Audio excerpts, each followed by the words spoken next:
Hello అండి. ఎండాకాలంలో చేసుకోదగిన ఒక మంచి పచ్చడి రెసిపీ మీకు చూపిస్తున్నాను. ఇలా కూడా చేసుకోవచ్చా, దీంతో కూడా పచ్చడా అని అంటారు.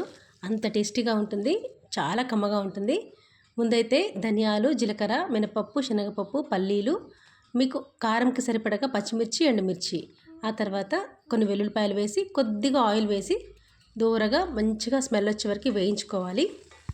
వీటి కొలతలు అవన్నీ పైన ఇచ్చాను కదా, చూసుకొని వేసేసుకోండి. కొంచెం అటు ఇటుగా అయినా పర్వాలేదు, కానీ పచ్చడి మాత్రం ఎక్సలెంట్గా ఉంటుంది. ఇలా పచ్చిమిర్చి పైన మచ్చలు ఏర్పడగానే పల్లీలు క్రాక్ అయిపోయిన తర్వాత వాటన్నింటినీ తీసి పక్కన పెట్టేసుకొని అదే గిన్నెలో కొద్దిగా ఆయిల్ వేసేసి ఒక ఉల్లిపాయని పెద్ద పెద్ద ముక్కలుగా కట్ చేసింది వేసుకొని, ఒక పచ్చి మామిడికాయని ఒక 4-5 ముక్కలు వేసుకొని, మెయిన్గా మన కీరా దోసకాయ ముక్కల్ని కూడా దీంట్లోనే వేసేసుకొని జస్ట్ అలా కొద్దిసేపు ఫ్రై చేయాలి. ఎక్కువ ఫ్రై చేయాల్సిన అవసరం లేదు.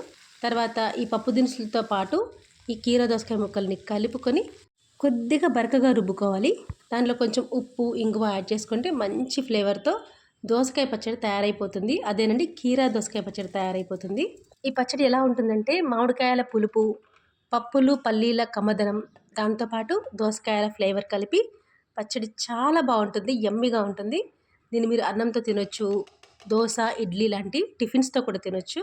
ఉల్లిపాయలు తినే అలవాటు ఉంటే ఒక్క ఉల్లిపాయని ముక్కలు ముక్కలు కట్ చేసి ఒక్కసారి మిక్సీలో జస్ట్ అలా క్రష్ చేశారంటే పచ్చడి ఇంకా ఫ్లేవర్ఫుల్గా ఉంటుంది, చాలా టేస్టీగా ఉంటుంది. నార్మల్గా కొద్దిగా ఆవాలు, జీలకర్ర, శనగపప్పు, మినపప్పు, కరివేపాకుతో వేసిన పోపుని యాడ్ చేసుకుంటే ఇంకా బాగుంటుంది. ఈ పచ్చడిని మీరు ఇలా ఒకసారి ట్రై చేసి ఎలా వచ్చిందో కామెంట్ చేయండి, మీ ఫ్రెండ్స్ అందరికీ షేర్ చేయండి. అలాగే సబ్స్క్రైబ్ తప్పకుండా చేసుకోండి, లైక్ ఖచ్చితంగా ఇవ్వండి. ఈరోజు ఈ పచ్చడిని అడై దోశ కాంబినేషన్లో తింటున్నాను. అడై దోశ అంటే తెలుసు కదా, బియ్యము, పప్పులు అంటే శనగపప్పు, మినపప్పు, కందిపప్పు ఇవన్నీ కలిపి ఎండుమిరపకాయలతో నానబెట్టుకొని రుబ్బేటప్పుడు అల్లము, సోంపుతో కలిపి రుబ్బేసేయాలి. దాంతో చేసుకున్న దోశని అడై దోశ అంటారు. చాలా టేస్టీగా ఉంటుంది. అది కూడా ఒకసారి అది కూడా మీకు వీడియో పెడతాను.